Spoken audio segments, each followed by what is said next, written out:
Deputados lançaram na quarta-feira a Frente Parlamentar para a Redução da Carga Tributária. O objetivo é recuperar investimentos para que o Rio de Janeiro retome o crescimento econômico. Nós precisamos ajustar a carga tributária do nosso estado para que possamos, de fato, gerarmos mais emprego, gerarmos um estado que se torne atraente para que as empresas venham fazer parte com a gente, montem as suas estruturas aqui, consequentemente isso gerando também mais emprego para o estado.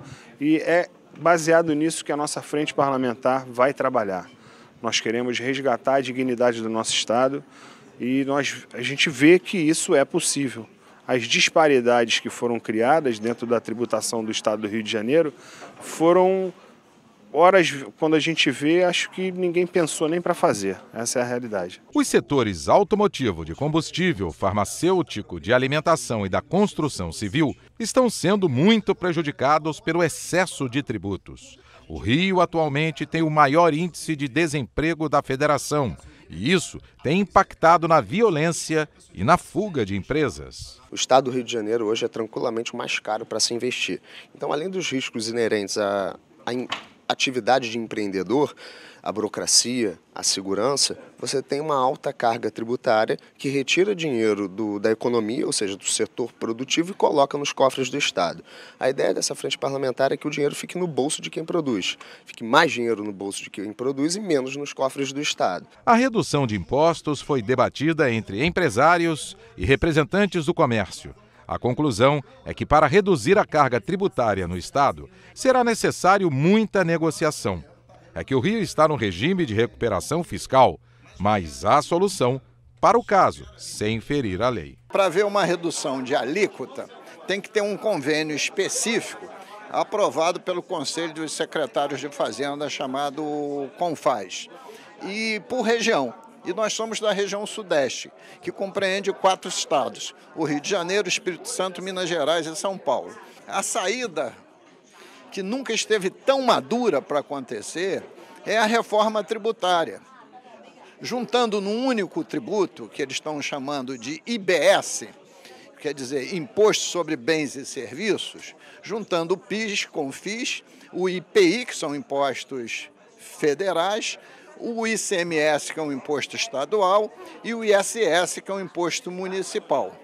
Juntando tudo isso num imposto só, num bolo só de dinheiro, e também fazendo com que o ICMS seja cobrado no destino, que é uma lógica importante no futuro para o estado do Rio de Janeiro. Concessionárias de transporte público poderão ter que pagar multa caso se envolvam em acidentes com vítimas. A proposta foi considerada constitucional pela Comissão de Constituição e Justiça na quarta-feira. 83 projetos de lei foram analisados pelos parlamentares da CCJ. Entre os considerados constitucionais está o projeto da deputada Rosane Félix, que obriga o Detran a disponibilizar na internet o código de rastreamento das cartas que notificam multas, autuações e permissão para dirigir. A proposta precisa agora ser analisada em plenário. Eles dizem que mandou, a pessoa não recebe, então a partir de agora vai ter esse controle inclusive no site, para que não haja em nenhum momento nenhum tipo de desvio quanto à notificação. Também recebeu parecer pela constitucionalidade a proposta dos deputados Alexandre Knoploch, Dionísio Lins, Valdec Carneiro, enfermeira Rejane e Gustavo Schmidt, que prevê a aplicação de multas para as concessionárias de transporte público que se envolverem em acidentes com vítimas. As penalidades serão determinadas pela AGETRANSP. A ideia é que quando houver um acidente, já tenha previamente uma multa para as concessionárias.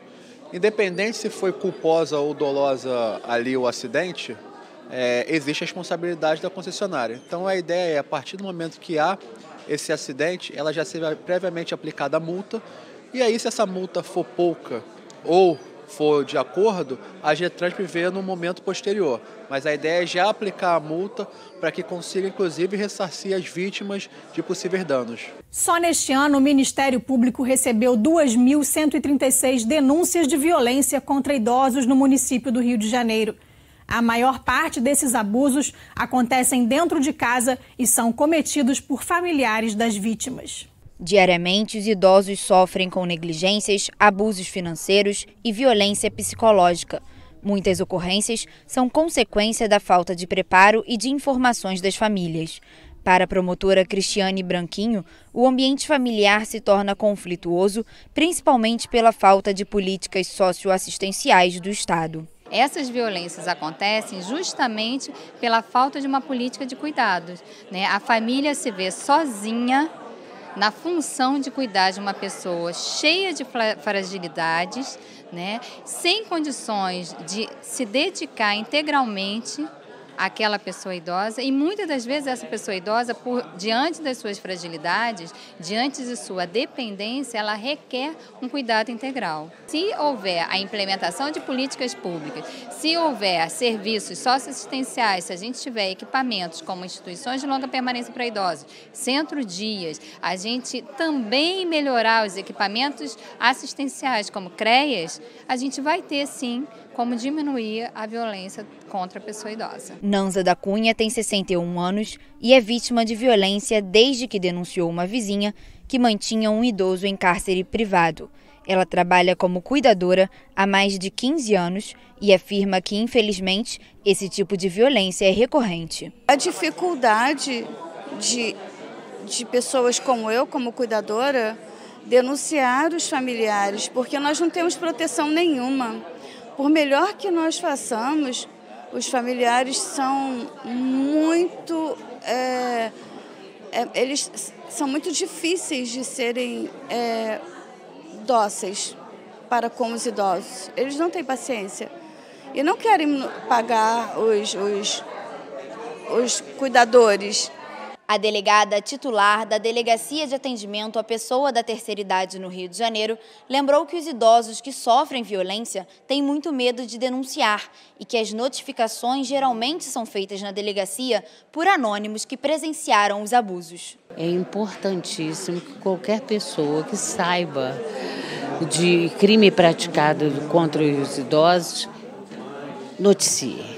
Tem que noticiar, tem vários canais de comunicação, como é comunicar o Ministério Público, nós temos um Facebook, temos um e-mail que é da própria delegacia e ir até a delegacia do idoso, que é a única no estado do Rio, em Copacabana, Figueiredo Magalhães 526, como a qualquer outra unidade de polícia judiciária. Noticiar o fato, porque às vezes o idoso precisa de imediato atendimento. A discussão sobre violência doméstica e assédio moral contra os idosos aconteceu em audiência pública da Comissão da Criança, Adolescente e Idoso da Alerj. A presidente da comissão, deputada Rosane Félix, afirmou que o debate é essencial para assegurar a dignidade dos idosos. A gente traz à tona aqui, na audiência pública, a necessidade e coloca em público a necessidade e também as questões de violência, agressão que os nossos idosos estão passando, sofrem, muitos deles sofrem. Então a gente, a partir disso, começa a elaborar, né, mecanismos para que a gente possa, através da política pública, dar uma tranquilidade aos nossos idosos, né, e garantia dos direitos deles. A Comissão de Economia, Indústria e Comércio da Alerj vai realizar uma audiência pública para debater as consequências do processo de desapropriação no município de São João da Barra para a instalação do Porto do Açu. A audiência foi uma sugestão do deputado Valdec Carneiro. Para o parlamentar, é importante discutir a possível volta dos produtores agrícolas para as terras que até hoje não foram utilizadas pelo porto.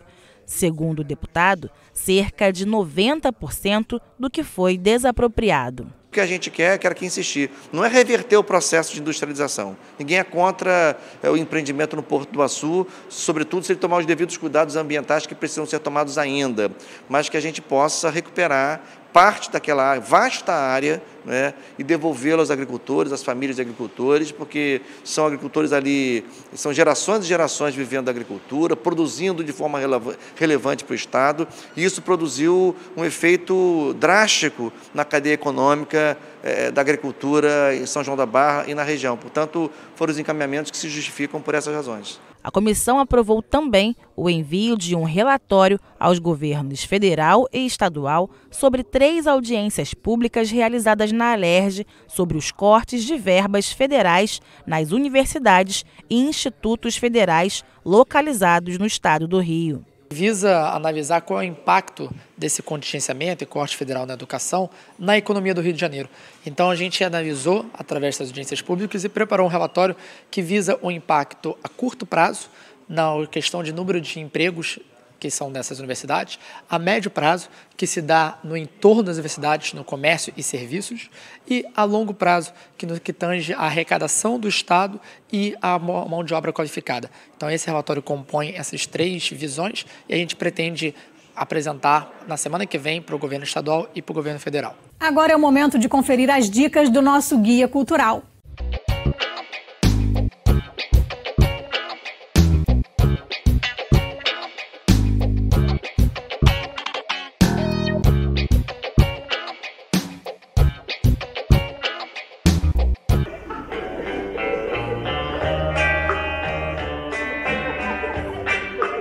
A comédia Dois Homens e um Dinheiro está em temporada este mês no Teatro Municipal Gonzaguinha, no centro do Rio.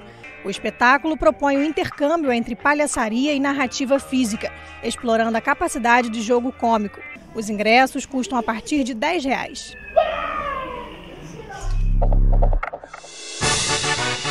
No sul do estado também tem atração para a família toda rir. O Circo dos Sonhos, no Mundo da Fantasia, está em Volta Redonda até o dia 1º de setembro, com ingressos a partir de R$15.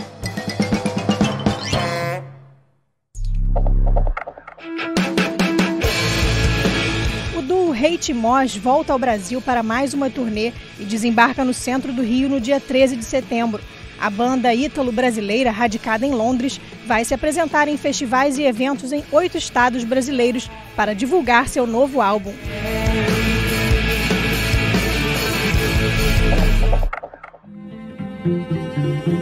Rio Selo celebra seus 25 anos e volta a ocupar os principais espaços culturais da cidade. Este ano, homenageando Heitor Villa-Lobos, Led Zeppelin e Clara Schumann. Grandes nomes fazem parte da programação, que vai até a próxima segunda-feira, dia 19. Ingressos a preços populares e gratuitos.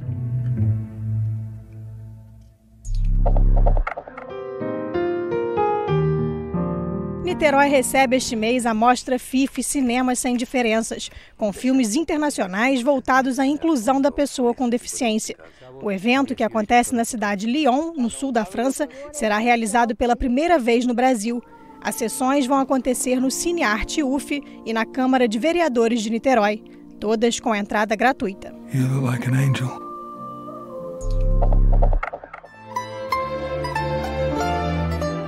Nesta segunda, o bandolinista israelense Avia Vital faz sua estreia no Rio de Janeiro em grande estilo no Teatro Municipal, acompanhado pela reconhecida orquestra alemã La Arte del Mondo. Também no palco do Municipal, o violinista israelense Pincha Zuckerman vai se apresentar com a Orquestra Sinfônica de Barra Mansa no dia 22. Mais informações no site da Delarte.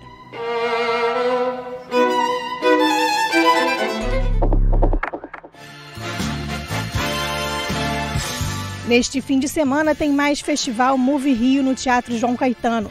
Sábado tem a apresentação do espetáculo As Canções que Você Dançou Pra Mim, da Focus Companhia de Dança. E no domingo é a vez do espetáculo Maria ser encenado pela companhia Nós da Dança. Ingressos a partir de R$20.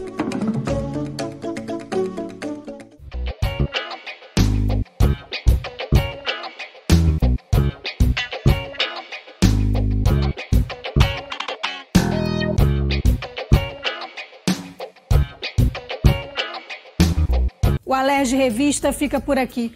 Você pode acompanhar a programação também em nosso site e pelas redes sociais. TV Alerj, o canal do povo.